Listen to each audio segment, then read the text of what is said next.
Hey, everybody. Welcome to another episode of Crimes, Killers, Cults, And beer. and Beer. And apparently strobe lights. Well, yeah, the police were outside. Actually, I just had a state trooper in my driveway about 20 minutes ago, so... Well, I just had one in my lap. Wait, hold on. A state trooper car. There we go. Yeah, pocket cop. For those listening on audio, I brought out the old strobe from back when Paul was on the show.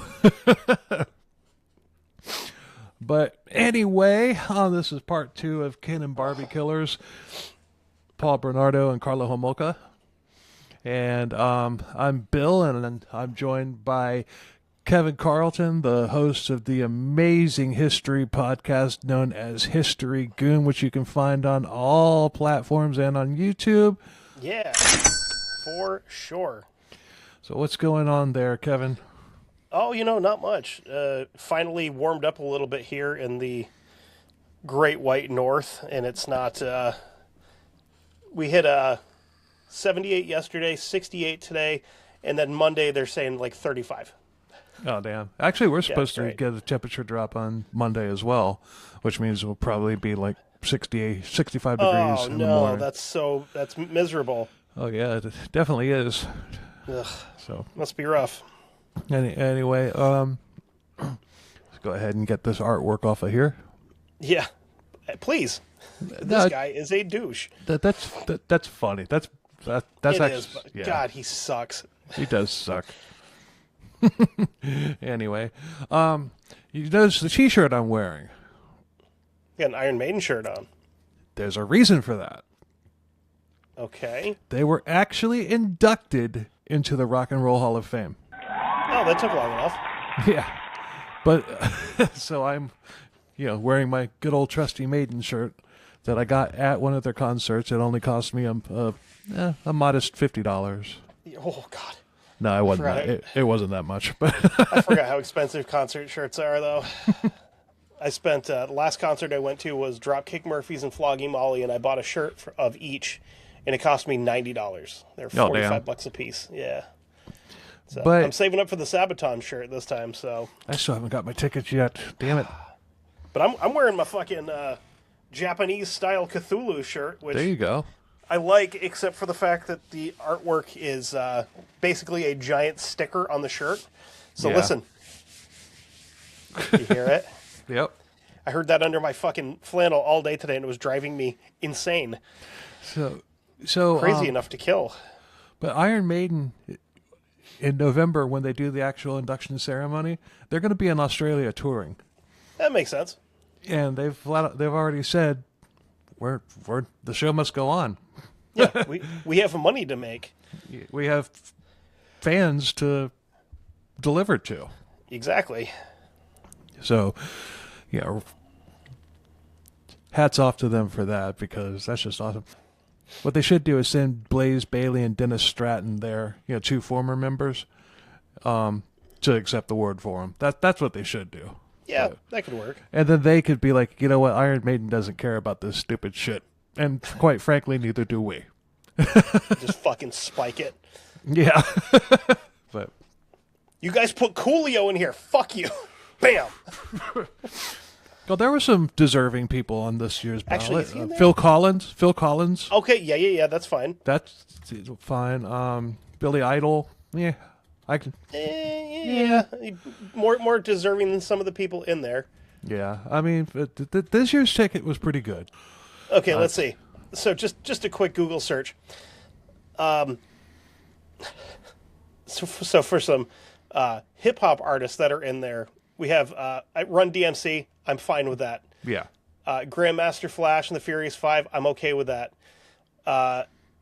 Notorious B.I.G., Jay-Z, LL Cool J, Eminem, Missy Elliott, DJ Kool Herc, A Tribe Called Quest, Outkast. I will accept because I'm okay with that. Well, you know who's not in there?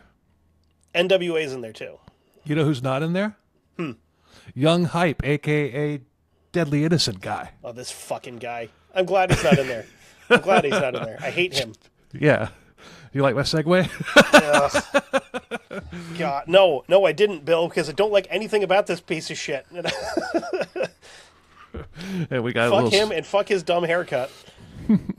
Well, we got a little surprise coming later on.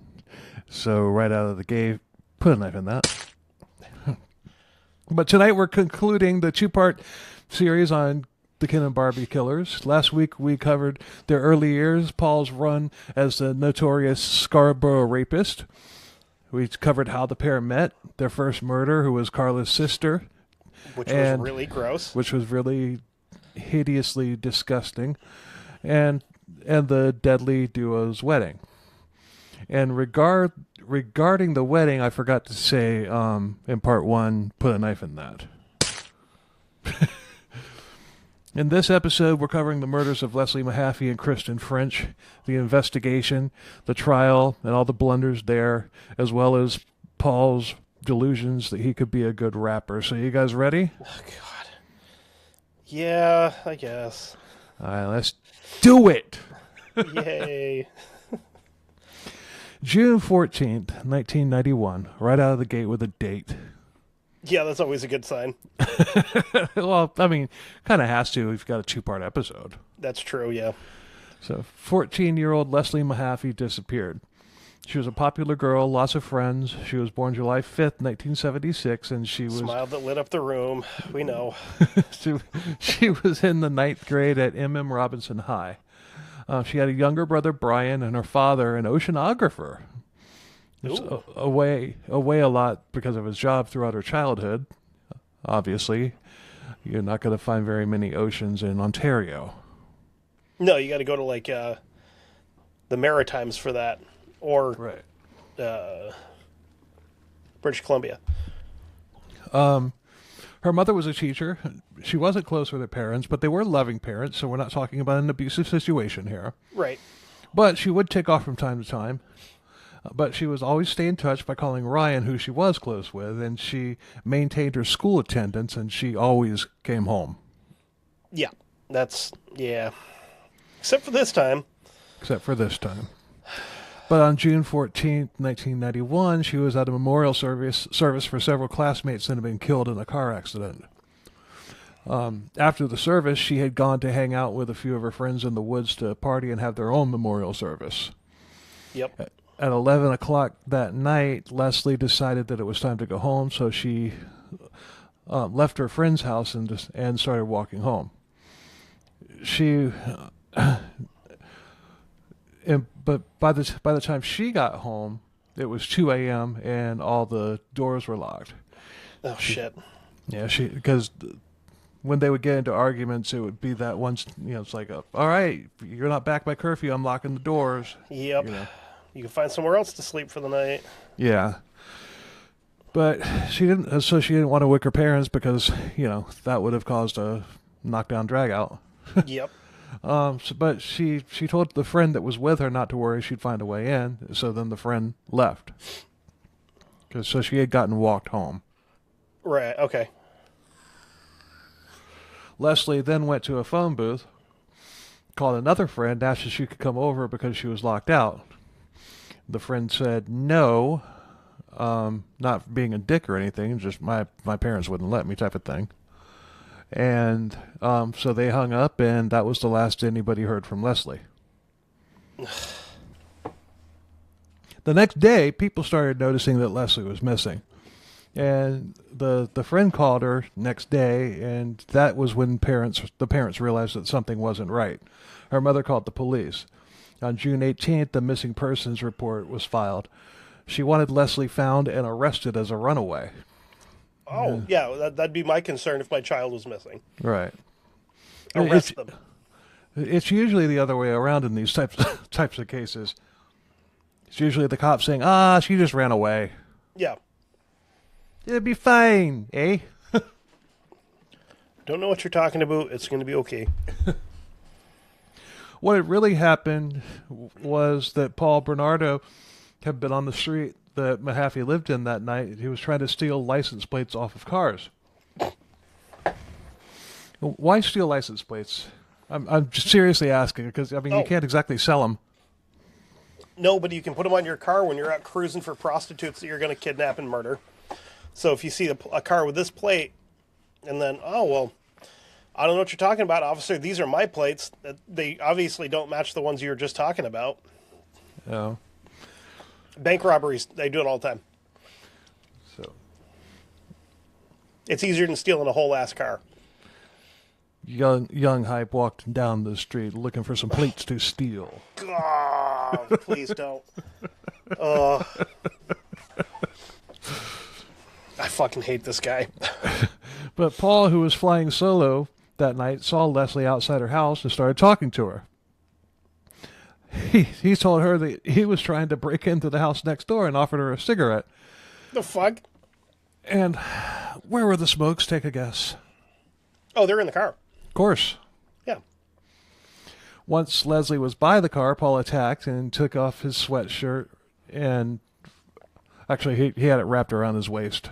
But he wrapped it around Leslie's head. He then forced her into the car at knife point and took her to Karla, and who was at their place. I mean, he was, like I said, he was flying solo that night. Leslie was brutally raped in every way possible, tortured, and lots of it was videotaped. One tape shown in fantastic. court. Oh yeah. One tape shown in court. Paul told her, "You're doing a good job, Leslie, a damn good job. The next 2 hours are going to determine what I do to you, but right now you're scoring perfect." Ugh. Ugh. Yeah. Add 4 more to that. Yeah. Jesus, what a piece of shit. And Paul and Karla were nice to Leslie. They said this in court. They let her cuddle with the teddy bear in between the rapes.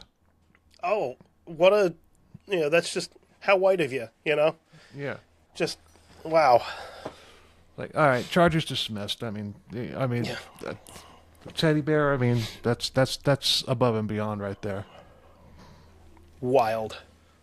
Leslie, thinking survival at one point, told Paul that her blindfold was slipping and that she was able to see her surroundings. Paul fixed it, but they killed her the next day. Oh, nice. What a guy. Yeah, I mean, she thought that she was being proactive, but nope, you saw me. Yep. Paul said that Karla injected her with a fatal dose of Hallicin that she had stolen from the vet that she was working at. And Karla claimed that Paul strangled her to death. Paul also claimed that Karla insisted that Leslie had to die, and she wanted to inject an air bubble into her bloodstream. Does Paul, that actually work, though? Yeah. That is. It does? Okay. Yes. Because I've always heard that it was like an urban legend or something, but... No, I was 100% sure, but since you said that, now I'm like 98% sure. Let's see which one of us can get put on a watch list faster. Go. Oh, I can't reach my keyboard. I win.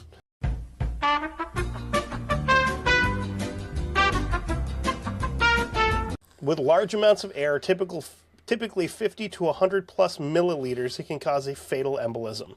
That's a lot of air. I mean, so we're not talking about an air bubble. No, we're talking like a syringe of air is what it would take to. Oh, yeah, that would be very painful too. Damn. Yeah. Oh God, that would suck. Yeah. But Paul also claimed that he didn't even know Leslie was dead until he tried to pick her limp body up. He said they were taking her to a safe spot to release her. He panicked and tried giving her CPR, but damn it to hell, it was too late. Must have been all that Halcyon or whatever they stuffed her with. Yeah. Either way, Leslie Mahaffey was murdered. Paul and Karla hid her body in the basement just the day before Karla's parents came over for dinner. They had a corpse downstairs while Karla's parents were eating dinner. We're gonna run down and do our laundry. No, just leave it at the top of the stairs. I'll take care of it for you.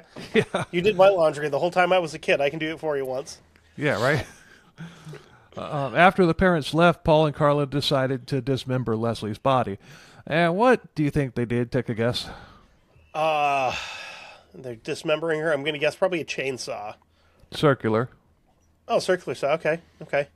Yeah. I mean, that's not the optimal tool for that. I mean, No, as but someone you and I have covered one that used a circular saw. yeah, it's still not Preacher it's Heatley. not it's not the optimal tool for the job because you're not getting as much. You have less blade to work with. Right, You're better off with exactly. a reciprocating saw, like a Sawzall. Just saying. Or a chainsaw. Yeah, as a power tool enthusiast, I can tell you a circular saw is not the right one to try to dismember a corpse with. Right. But they encased her body parts in cement. Okay. Paul bought several bags of cement. And by the way, he kept the receipts. In case I need to return it. Yeah. And It's a tax write-off. It's for business, of course. He did need to return some of it, and he was a real dick about it too. Oh yeah, there you go. Make people remember you. Yeah, good idea. I'm glad he did. I bought like 4 too many bags of Quick-Crete, and I want to return them.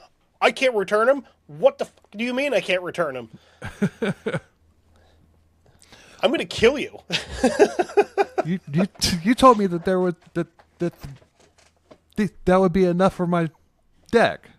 Money back guarantee. It says it on the receipt. Right. Which I have. Which I'm keeping. Then he looks at the like 17-year-old clerk. I will kill you. Yeah. He said he was going to kill me. Yeah, that sounds right. But he put the body parts in and they let it harden. They took several trips out to Lake Gibson, which was about 11 miles from where they lived, in Port Dalhousie, to dump the blocks. But one of the blocks, the one containing her torso, was too heavy, so they took it to the top of a bridge and dumped it over, not realizing that the bridge had a dam underneath it. Okay, yeah, that's a good idea. And then you have a better chance of hitting something hard, throwing it off a bridge that would crack it open, Right. and exposing a human torso inside. But it was found with other blocks when the water was low by a fisherman on June 29th, 1991. It's always a fisherman or a jogger. Yeah, but that's a date. Mm-hmm.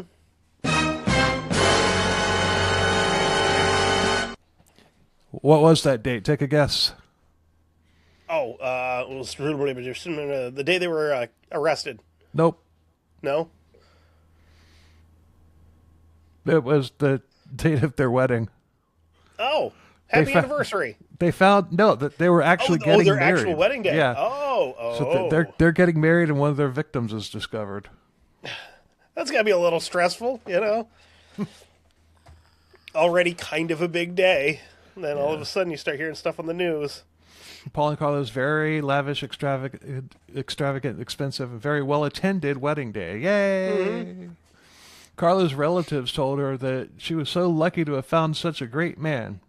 A serial rapist / murderer who had killed her own sister with her help. Yeah. What a fucking guy. Great guy. What a catch. You have no idea. What a catch.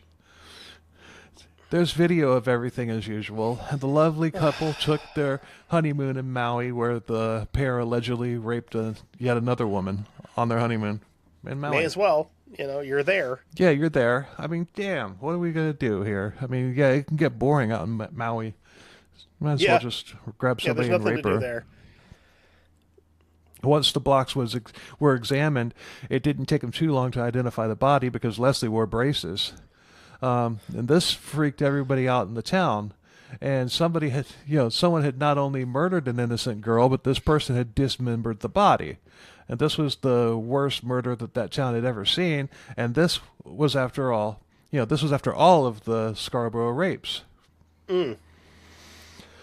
Leslie's parents were praying that it wasn't her, but, well, yeah, we know how that goes. Yeah. After that, the beast that was Paul's libido was hungry again. Karla invited a 15-year-old co-worker home to hang out, and once she got there, Karla drugged her, and then called Paul, telling him that she had a surprise waiting for him when he got home. Paul rushed home, and he and Karla raped the girl, and it was videotaped. she was turned loose and didn't have any memory of the assault. And we're getting some serious David Parker Ray vibes here. Yep. Well, thankfully these guys didn't, turn a dog loose on her too. So they would have if they had a German Shepherd, absolutely, or a Rottweiler or something. Yeah, he strikes me as a small dog guy. Like he'd have like a Shih Tzu or something. Yeah, he does. He really does. He's got small dog guy energy, Yeah. But seriously, here we've compared him. He's shown characteristics of David Parker Ray, Peter Curtin. Yep. Ted Bundy. And Richard Ramirez, as we talked about last week. So. Yep. But this girl was referred to as Jane Doe. Oh, wonderful. It was a coworker. I don't understand why it was. What, does she not know her coworker's name? Or yeah, right. I mean, it's possible she didn't know the name, but hey, coworker, you want to come hang out? Sure, coworker. Or did the police call her Jane Doe because they couldn't identify her right off? This is just something that came out later. Oh, wait. How old was she? 15. They drugged That's her. why. Oh yeah, that's Yep. right. That's right. Yeah. We even Canada's like, no. We even covered that in part 1 and on the Wichita Massacre episode. But later that year, she was invited back over, was drugged, assaulted, and videotaped once again. This time, she began vomiting while unconscious, and Paul called 911. They then resuscitated her, and then they canceled the call, and the paramedics did not investigate anyway. Wouldn't you think that well, the U.S. the last time I went to this person's house, they gave me a drink, I fell asleep, and I woke up don't remember sore, anything. And I don't remember anything. Yeah. Don't you think that would be kind of a no-brainer to not go back to that person's house? You would think so, but but then again, she's 15. Yeah, that's true. Maybe she thought, oh, you just had a whole... that must have been one hell of a hangover. You got fucked up. Yeah, that water is... our water's weird. No, but still. But in the United States, if you call 911 and cancel, they're going to come anyway and to check things out. Yeah, you call and hang up. They will send somebody around to check it out. But even if you call, even if you cancel, they're still gonna send an officer out. Yeah. Unless it's for something like my son called. My child accidentally called, but you can usually explain that off. That's right. April 16th, 1992. Paul and Karla were on the prowl again, driving through St. Catharines around the time that school let out.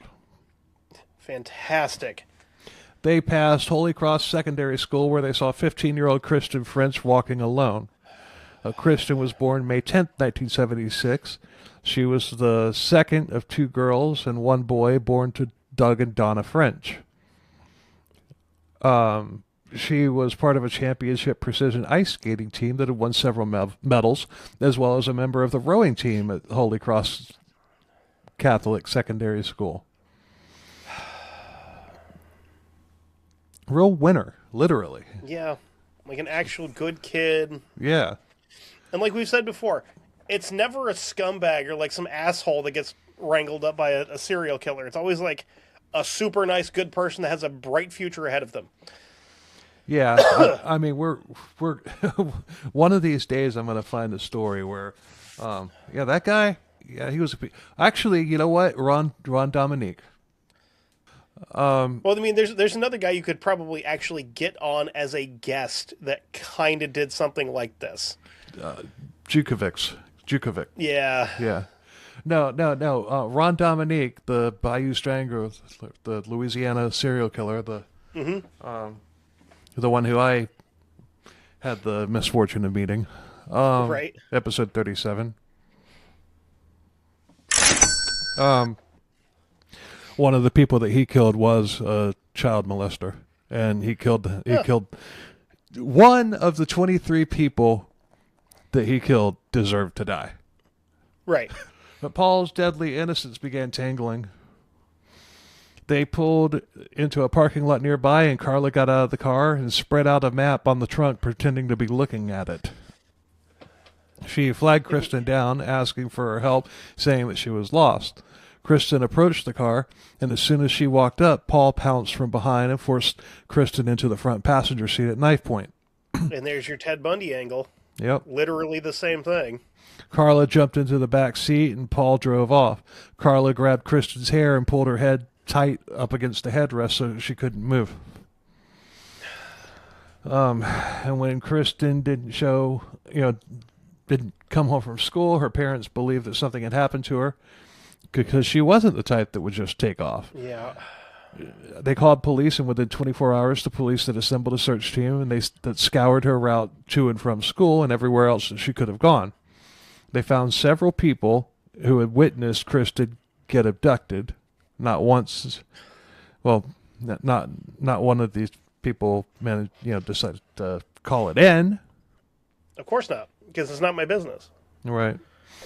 I don't care if it's my I'll say business something or about not. it after the fact. I definitely saw that. If I see a teenager getting pulled off the street, I'm calling the police. If not trying to actually physically intervene. Right. Know. When they got to the parking lot where the abduction happened, they found one of Kristen's shoes, and this was when police knew that it was definitely a kidnapping. So basically he said, "We've got a kidnapping here." Peels the sunglasses off. Yeah. I actually used it in proper context that time. I think that's the first time I've ever actually used it in that type of... It's usually... now you can't use it anymore. Because now... Yes, I can. Like, shit! Yes, I can. Oh, I know. I was just joking.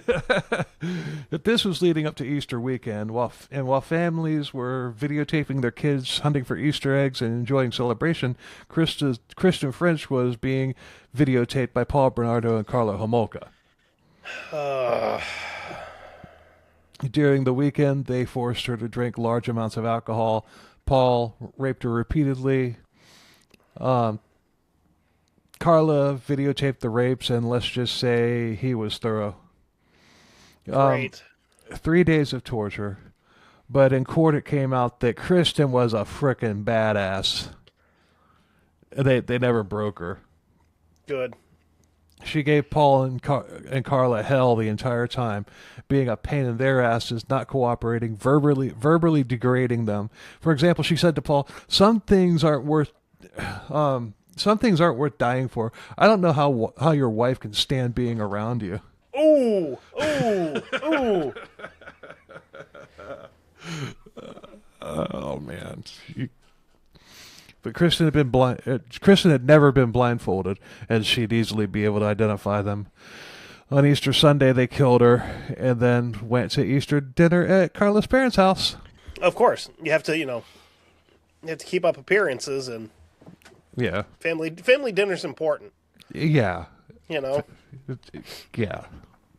You're really going to miss those when you're in prison for not nearly long enough. April 30th, 1992, Kristen was found nude in a ditch in Burlington, Ontario by a man looking for scrap metal. Jesus, okay.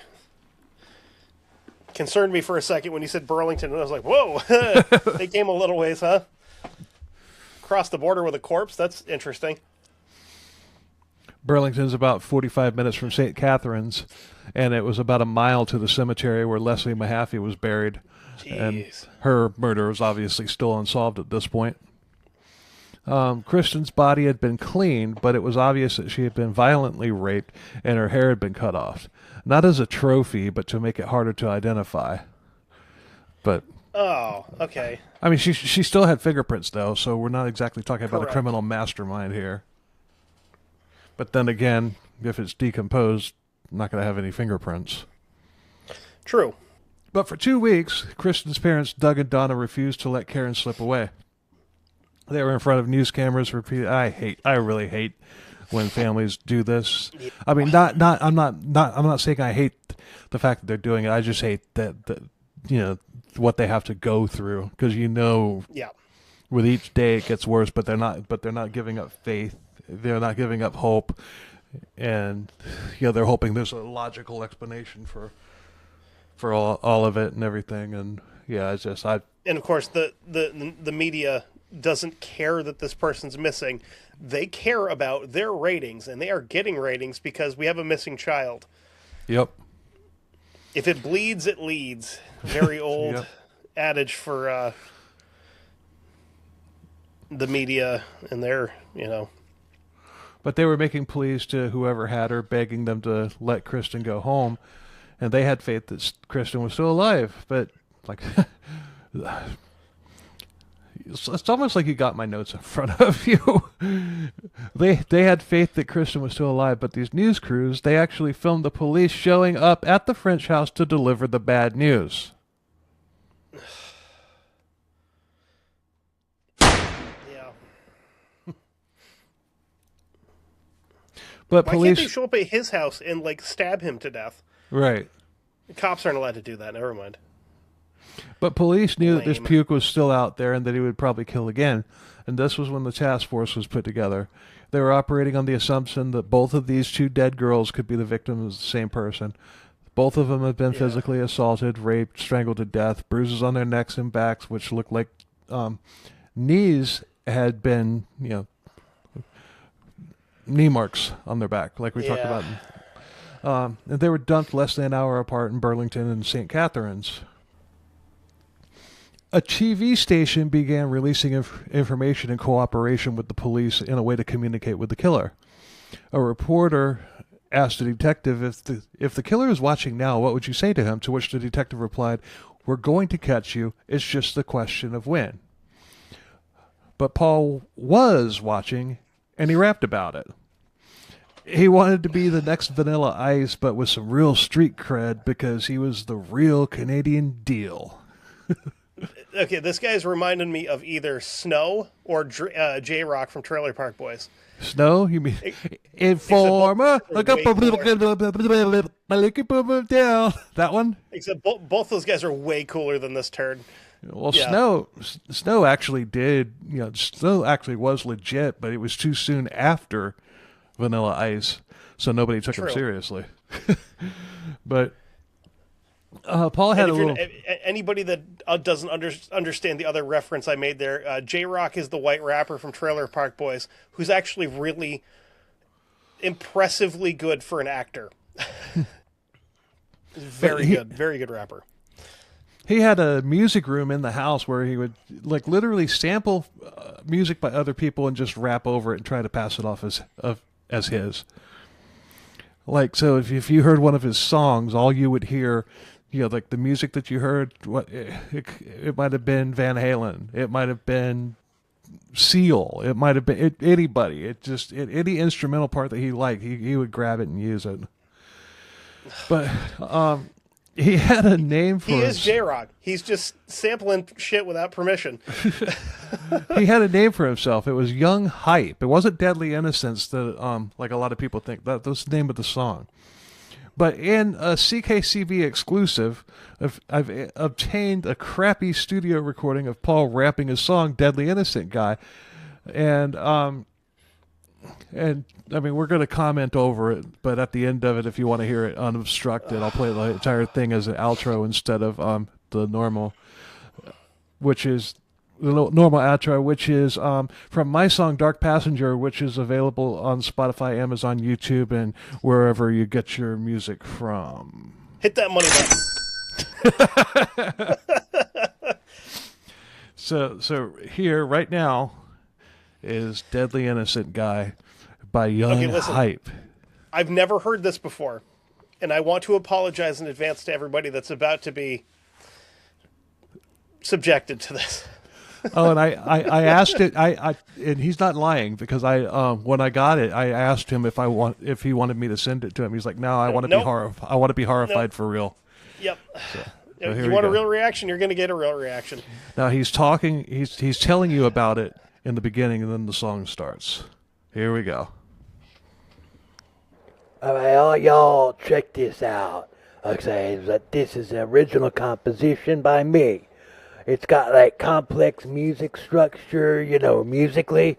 you probably won't get it on the first listen. It's pretty advanced, you know what I'm saying, eh?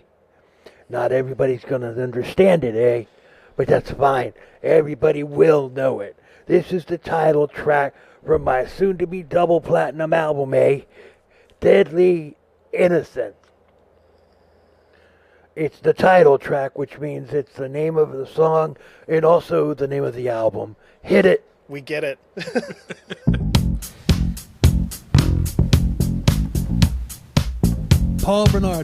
Young Hype, taking over. No, there's a different thing there.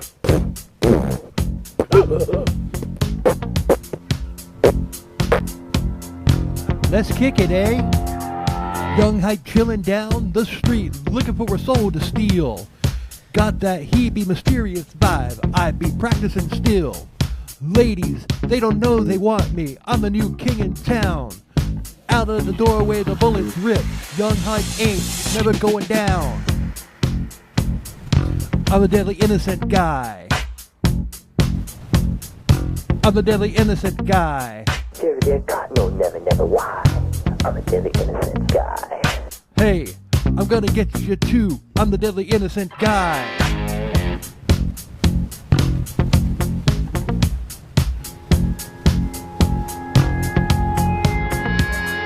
Don't know it yet, soon you will. I'm rap's next big bad thing. Can't top my original rhymes. Originalness is my thing. My rhymes are the best, they from the soul. How long can you stand the heat? Out of the doorway, the bullets rip. Young Hype ain't never going down. Oh. Cause I'm the deadly innocent guy. Oh. I'm the deadly innocent guy. Say no. Never there, God, no, never, never, why? I'm a deadly innocent guy. Hey, I'm gonna get you too. I'm the deadly innocent guy. I'm the deadly innocent guy. I'm the deadly innocent guy, eh? I'm the deadly innocent guy. Come on, lady. I'm the deadly innocent guy. I'm the deadly innocent guy. Yo, Scarborough, VIP. Front when you ride, it be tough, man. You ain't been where I've been, man. You ain't seen what I've seen. You ain't at where I'm at. Did you ever get caught? No, never. Why? They say. I'm a deadly innocent guy. You ever get caught? You ever get caught? No, never, never. Why? I'm a deadly innocent guy. Word to your mother. Oh. Damn, that was good, right? That was good, right? No. First of all, that was Another One Bites the Dust. He's a terrible songwriter, but a prolific rappist.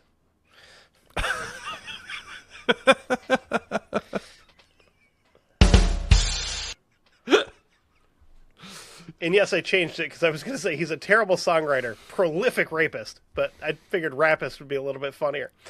Yeah. Instead of being so on the nose and be like, oh, that was gross. Second of all, I was pretty sure there for a second that he was going like Devil Went Down to Georgia for like just for one line there. I was like, wait a second, he's gonna fucking do it, isn't he? This is gonna get really, really weird. And then it did. Just not in the direction that I expected it to. God, This makes me regret having Canadian ancestry. He must have heard that one line, thought it was cool. Oh. But anyway, you mentioned Another One Bites the Dust. I mean, Karla actually asked him about that. I mean, it was in a clip that like right after this was recorded. I've got that too. So You like it, baby? That sounds a lot like Another One Bites the Dust by Queen, eh? No, baby, this is an original piece, you see. Queen's goes, bum, bum, bum, bum, bum, bum, bum, bum, bum. Mine goes, bum, bum, bum, bum, bum, bum, bum, bum, bum, bum. And then it See, farted again. it's like totally different. It's totally different. It's that extra bump. It makes it totally, completely unique and completely original. It is mine. That didn't work out very well for Vanilla Ice. Never say that name around me, eh? He ain't shit. He sucks. I got more talent. I got loads more talent than he does. I'm better. This song is awesome. I'm the innocent guy. See? I kind of wish he'd met Suge Knight. Suge would have beat like 7 shades of dog shit out of this guy. Fucking held him over a railing. Fucking shake his pockets out. He can't even beatbox. No, that's just straight up mouth farts. That's what that was. Oh damn!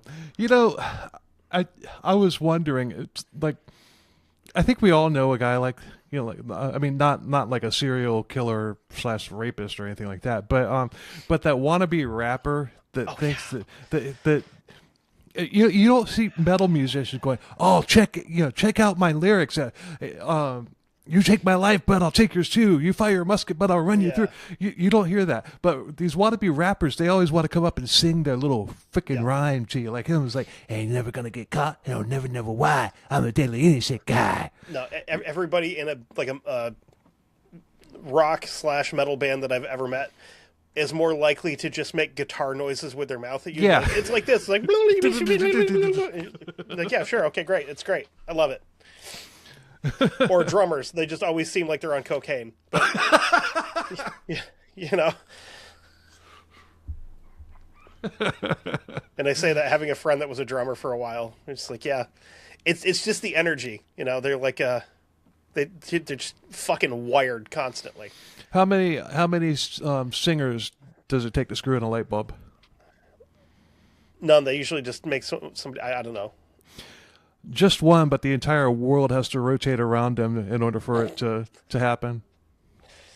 How many guitar players does it take to screw in a light bulb? Guitar players. I don't know. One to do it, and 4 others to stand around going, I can do that, I can do that, I can do that. How many bass players does it take? Nobody gives a fuck about bass players. Just one. And there's one for drummers too, but I can't remember it.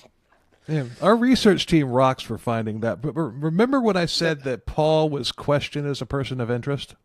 Mm-hmm. He volunteered a DNA sample and it was on the shelf. Uh-huh. Well, it was still there, so put a knife in that. Oh, that's a good idea. But the police hadn't forgotten about the neighbor who said that the composite looked just like Paul Bernardo. Right. He was questioned several more times about the Scarborough rapes as well as about Tammy's death. He was also questioned about stalking. All of this in between Tammy and Kristen French, which were now being called the schoolgirl murders by the press. But he was deemed as an unlikely suspect, but it's getting a little too hot, so what did Paul and Karla do? Take a guess. Kidnap and rape another child? No. Oh, sorry. Might have been a little obvious there, I guess. I don't know. Did they go on another honeymoon of some sort? No. Oh, what'd they do? They filed to have their last name changed to Teal. Oh, makes sense. No Makes relation. as much sense as if they'd been like, hey, I know this pig farm we can go hang out on for a couple weeks. Yeah, right. There's a reference for you. It's spelled Thiel, but I've heard it pronounced Thiel and Teal. But I just Peter Thiel, the guy from I can't remember. He's some billionaire, but he's probably a scumbag. But yeah. I just want to set the record straight that it is not, no relation to my show's original co-host Todd Teal. No, we won't besmirch Todd with these turds. Right. Even though I could almost see him as soon as you said that, just going, "Wait a minute." Yeah. I don't know these guys. But take a guess where they came up with that. Victim name? No, the name that they were changing their last name to. Oh, that's what I was thinking. Maybe a victim name? No. This was the serial killer in the 1998 movie Criminal Law starring Gary Oldman and Kevin Bacon. And Kevin Bacon plays Martin Teal. I can't say that I've ever seen that. Neither have I. Honestly, I've never even heard of that. I probably should have watched it. It's got Gary Oldman in it, though, so how bad can it really be? Right, and Kevin Bacon. Well, mean, It Kevin was Bacon 1988 though, so he was still. Kevin Bacon peaked with Tremors. Everything after that has been lesser. True. Tremors and Footloose, okay? Like, I hate to admit to the second one, but Tremors and Footloose. Everything else has been kind of, it's all right. And he got killed in the first Friday the 13th movie, too, so there's that.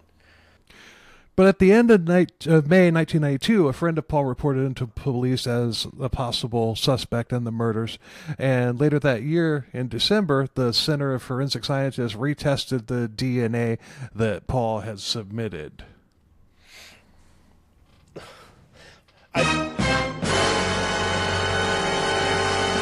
I love how cocky and or stupid half these serial killers are, where they'll get investigated and they'll go, yeah, no, I'll give you my DNA. Because they don't think that they can be caught. It's really simple. DNA, it stands for do not analyze. Besides, if I get caught, that's going to help my career. It's gonna like my record sales are gonna go through the roof after I record it. Oh man. But just because Paul was getting his kicks off by raping and killing women doesn't mean that Karla was treated well. He would abuse her relentlessly. In interviews, Karla would later say that he would punch the shit out of her if she left the lights on. He would pull knives on her and threaten that she'd better watch her back. I was going to say, if she's touching the thermostat, I could see that, but leaving the lights. As someone who's gotten their ass kicked more times than he can count for touching the thermostat, these things happen. I'm sorry, maybe not for people like you, Bill, who live somewhere where it's warm on the winter. Hey, we had a harsh winter by Florida standards this year. Oh yeah. Yes. I mean, we had 3 ground freezes. Even some of lots of plants died. The palm trees are starting to come back. Well, not all the palm trees died, but a couple varieties of them died. But they're starting to come back. But still, there's a lot. Here's been frozen since goddamn October.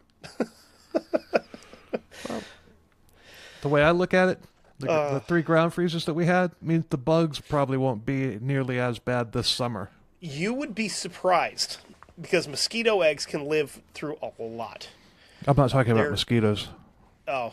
But I'm talking about bugs that go underground to hibernate. Oh, yeah. But you also have to, the other good thing it did for you guys was it killed off a bunch of iguanas and stuff. Nah, it just freezes them, and they wake back up when the sun comes out. Well, unless people catch them and, eat them. Yeah, which I've heard is good. I've heard it. I'm willing to try it. I'll try anything once. Yeah, but I've heard gator's good too, but iguana seems a little bit more obtainable. Don't really they like just fall gator. out of trees. I've had gator. I've had gator tails, and I didn't really care for it. But it could have probably also been the person who cooked it too, because the person that cooked it, nobody ever accused him of being a good cook. So is it a texture thing or a taste thing that makes it weird? It was both. The way I had it, it was both. He overcooked it, and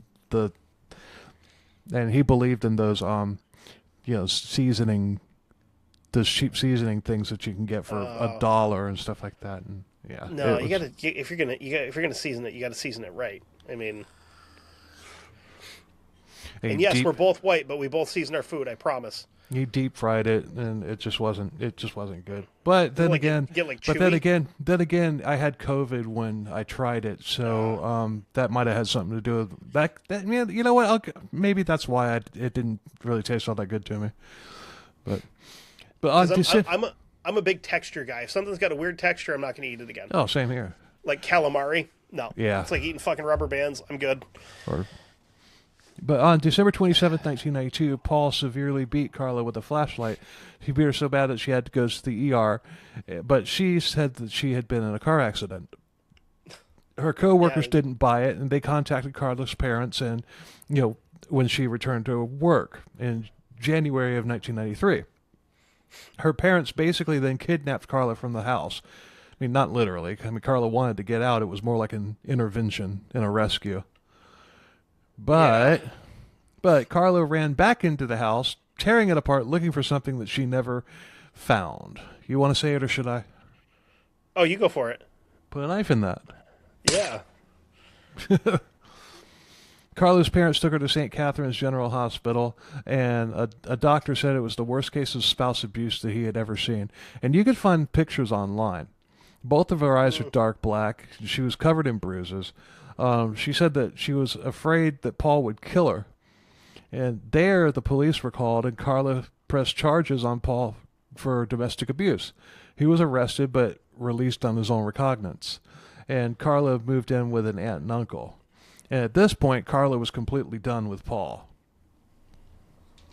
No, it just took getting her ass kicked a couple too many times. You know, who cares about all these other girls that we've destroyed together? Right. He put his hands on me, so... Yeah.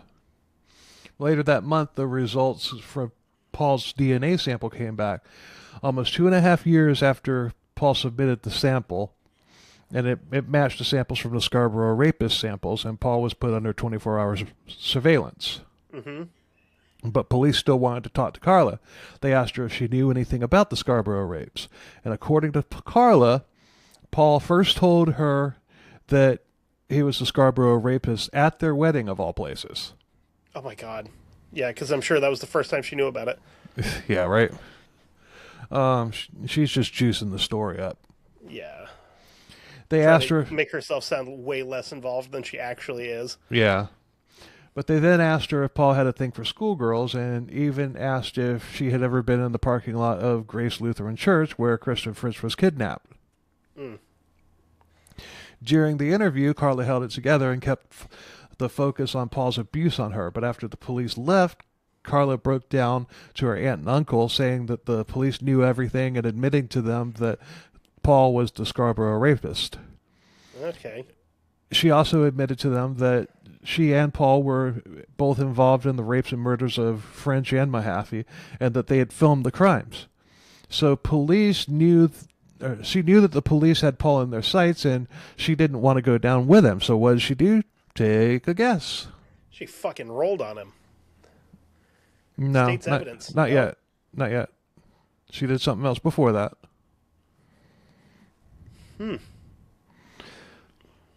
What'd she do? She lawyered up. That's a smart move. That's a smart move. Right. And she lawyered up and she asked the prosecutor what he could do for her if she solved all of the crimes for him.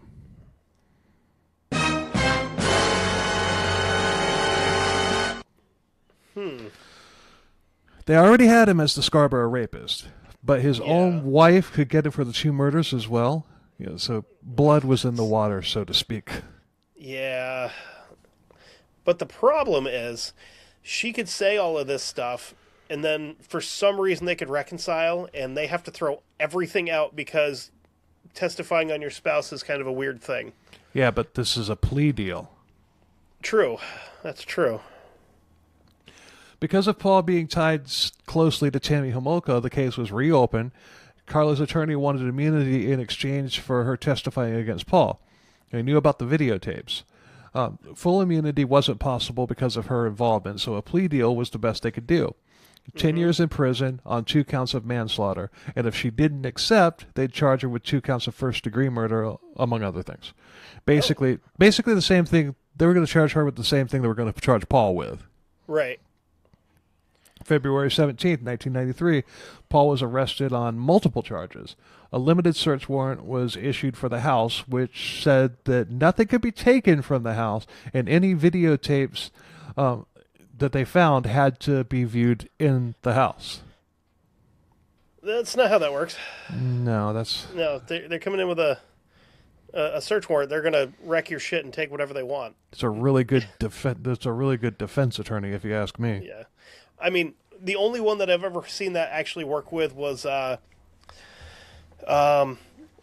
H.H. Holmes, where they wanted to search his safe that he had installed before the building was done so that you couldn't take it out of the building. And he said, you can take the safe out to search it, but you're going to pay for all the damage you do to my building when you remove it. And they would have had to, like, basically rip the entire half of the building off to get the safe out. And they decided, that's expensive. And they just didn't do it.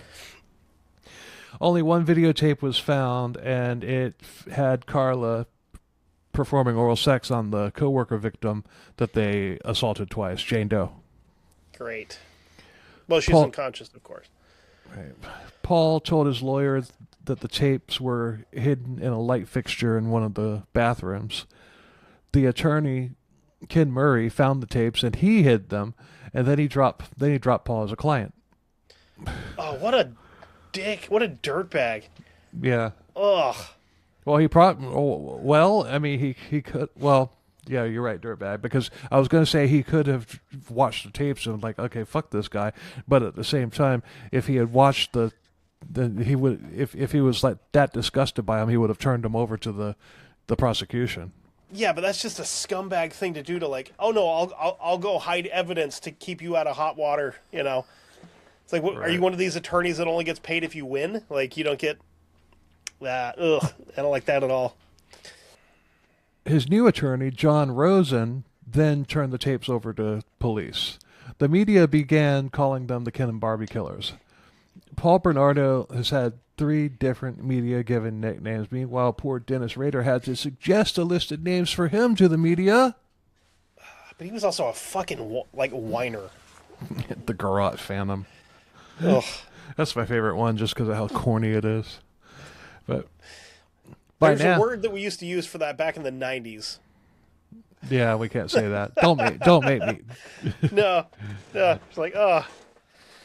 But by now, Karla had accepted the plea deal and began spilling the beans, saying that Paul had boasted of raping over 30 women. She had also told her mother the truth about Tammy in a letter. He was tried for the murders of French and Mahaffey in 1995. In the trial, Karl testified against him, and there were also videotapes of the rape and torture, which everybody had to watch. On September 1st, 1995, Paul was convicted on all accounts and got life with no parole for at least 25 years, which means that as of now, he is eligible for parole. Because Canada is incredibly soft on crime. But he was deemed as a dangerous offender, which we learned during the Canada binge meant that it was very unlikely that he would ever be released. Yeah. Yep. I think old Charles Bronson had the same, categories, the same designation. But in his defense, Charles Bronson is actually crazy, but he's so much more fun. Much more fun than this guy. Definitely. He went fucking Donkey Kong like a half a dozen times at different prisons. Yeah. Climbing on the roof and just chucking. my favorite story is still the person that he kidnapped, and he was making all these crazy demands, and the guy farted, and he kicked him out. He was like, "Just go, get out! Yeah. I don't want to be around you. You're gross." we covered him. A while back. God, I love Charles Bronson. I covered him when Sandra was the co-host. God, he's just the best. But Paul's gotten a healthy dose of prison justice for killing kids. I mean, he's gotten his ass beat repeatedly. He spends a lot of time in solitary for his own protection. Mm-hmm. And some of this is probably due to the fact that he was never really formally convicted for Tammy's murder. Neither of them were. I guess they can't really prove it was a murder. Right? Because she's the one that overdosed. Yeah. They could just say accidental, whatever, but still. I don't like that. Get your bucket ready. A reporter asked Paul why he held on to the tapes with all that damning evidence on them. He said that he wanted to keep them because they contained the last moments of those girls' lives. It's for posterity, yeah. Yeah. Not a fucking... We know what it's for, Paul. It's... Yeah. God, how many times has he gotten shot in this episode? Not enough. I agree. I would gladly do it for free. Yeah. I mean... The blunder here is that attorney Ken Murray hid the explicit tapes, and by the time they were obtained, Karla had already agreed to the plea deal. So there she was in court being just as evil as Paul, and nothing could be done about it. she wasn't a victim of Paul. She was a willing participant in these rapes and murders. She served 10 years plus 2 more for Tammy's death, and she was released. She had a lesbian affair while she was in prison, and she also got a bachelor's degree while there. Psychology, no less. That's a good one for you. Once she was released, it got out that she wanted to go to Alberta. The citizens of Alberta weren't having that, so she wound up in Alberta is the Texas of Canada. They ain't playing that game up there. But citizens of Alberta weren't. I already said that. She wound up in the Antilles where she had a baby boy. The father, who she married in 2007, was Thierry Bordalis, who was the brother of her former lawyer. What the fuck was this guy thinking? Casey Anthony did the same thing. Yeah. Yeah, hooked up with her lawyer. And she's currently still married to him, and they have 3 kids. What a healthy relationship. Yeah. Although she did not date Luca Magnotta. Good. And I have a little ad thing that I had made for Luca Magnotta for that episode, except back then I wasn't doing it. It was on like an episode after that one. It might have been on like episode 3 because Luca Magnotta was too. I made this. I just want to kind of shine a spotlight on the old catalog and everything. Yeah. Yeah, so I'm just going to go ahead and play that because there's probably not going to be another episode where it would kind of fit, and it kind of fits in this one. So I'm just going to go ahead and play. He has a beauty salon and kennel service.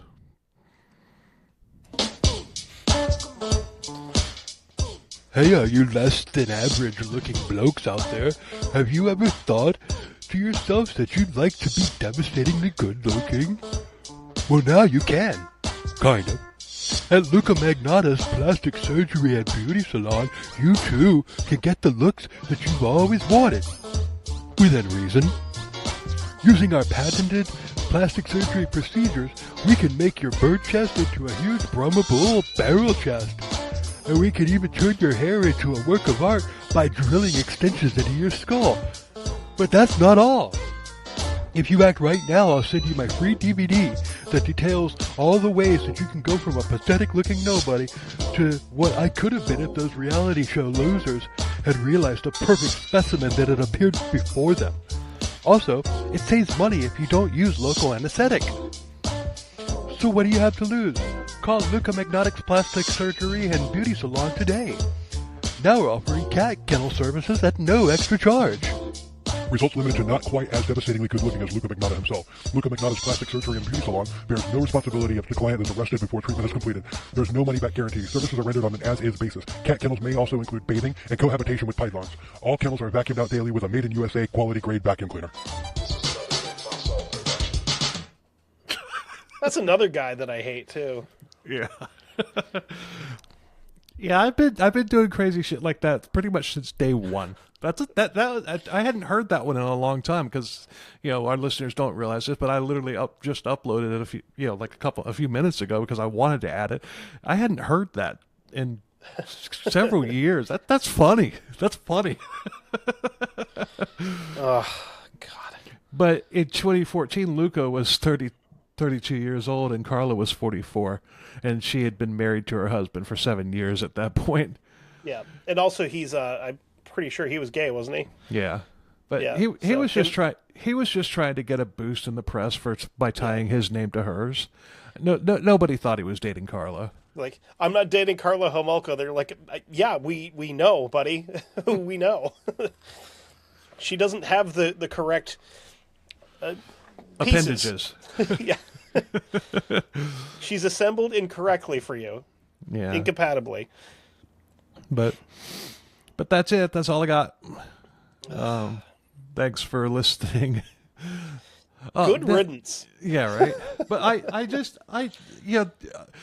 I have had the idea for that song pretty much since the early days of CKCB. I'm like, you know what? The whole thing, but having it done to Another One Bites the Dust and all that stuff, and I'd never done it and everything. And finally, I just, recently when we were trying to do the thing and bring, that other person on, right? I was just like, you know what, I'm going to do it. So did it, and hopefully the algorithm likes it.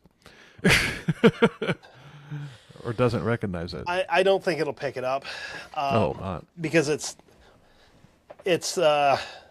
I mean, you're also singing over top of it. So even if they do, you can claim parody, and they can't do shit after that. They would have to reinstate it if you go, no, it's parody. Sorry. Right. That's protected under. I can't remember what the name of it is, but it's considered protected speech doing parody. True. So they can't do anything about it. But anyway, thanks a lot for listening, everybody. We appreciate the hell out of it. Please like, subscribe, follow the YouTube page, whatever you listen to, however you listen to it, whatever you watch it on, whatever. Spotify, Apple, iHeart. Do it for CKCB. Do it for History, Goon. Yes, sir. And be sure to leave us a 5-star rating and comment. Good comments. So, word of mouth helps grow the show. So if you like us, tell a friend. If you hate us, tell an enemy. Listen, Bill's going to start reading reviews on here, right? Oh, crap. I forgot about that again. He's going to read 5 stars. If you leave a 1-star review, I'm reading it, and he has no control over what I say back to you. I will verbally burn your house down. I've done it before on shit reviews, believe me. Nice. Yeah. Anyway, with my old show, I haven't gotten any negative reviews on the new one yet. So there. Negative comments, at least, yeah. Anyway, we're gonna take you out here with the we're not gonna take you out, but we're gonna take it out now with the uninterrupted version of Paul Bernardo's Deadly Innocent Guy. So I'm gonna leave now. Until next week. Later. Bye. All right, all y'all, check this out. Okay, this is an original composition by me. It's got like complex music structure, musically. You probably won't get it on the first listen. It's pretty advanced, you know what I'm saying, eh? Not everybody's gonna understand it, eh? But that's fine. Everybody will know it. This is the title track from my soon-to-be double platinum album, eh? Deadly Innocent. It's the title track, which means it's the name of the song and also the name of the album. Hit it.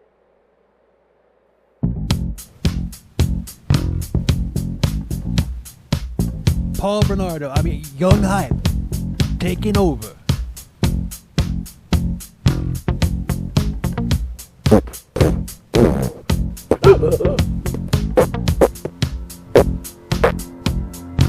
Let's kick it, eh? Young Hype chilling down the street, looking for a soul to steal. Got that he be mysterious vibe, I be practicing still. Ladies, they don't know they want me, I'm the new king in town. Out of the doorway the bullets rip, Young Hype ain't never going down. I'm the deadly innocent guy. I'm the deadly innocent guy. There got no never why. I'm a deadly innocent guy. Hey, I'm gonna get you too. I'm the deadly innocent guy.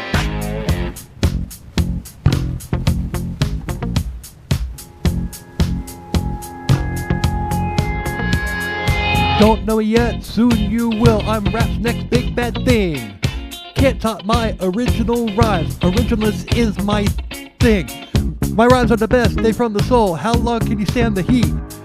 Out of the doorway, the bullets rip. Young Hype ain't never going down. Cause I'm the deadly innocent guy. I'm the deadly innocent guy.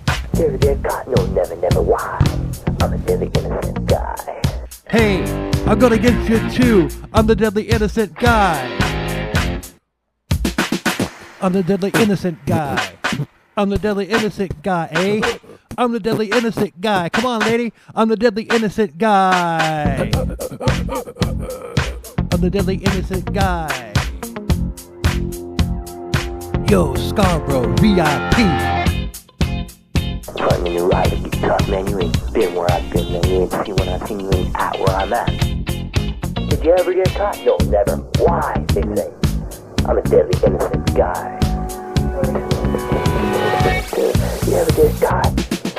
You ever get caught? No, never why. I'm a silly innocent guy. Word to your mother.